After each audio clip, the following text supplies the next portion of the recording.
Once, in a small village by the hills, lived a boy named Sam.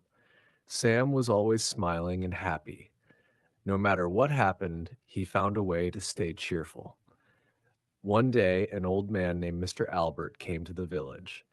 He saw Sam playing and asked, "Why are you so happy all the time?" Sam smiled and said, "Every day I think of one thing I am thankful for."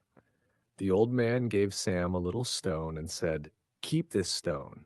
Every time you feel thankful, hold it in your hand."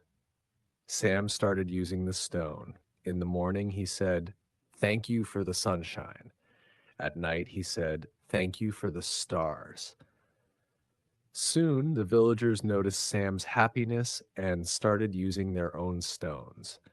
Everyone in the village became happier because they focused on the good things in life. When Mr. Albert came back, he saw the happy village and asked Sam, "Did the stone help you?" Sam laughed and said, "The stone reminded me to find good things, but the happiness was always inside me."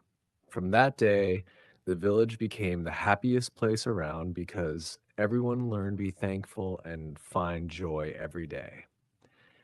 Happiness comes from being thankful and seeing the good in life.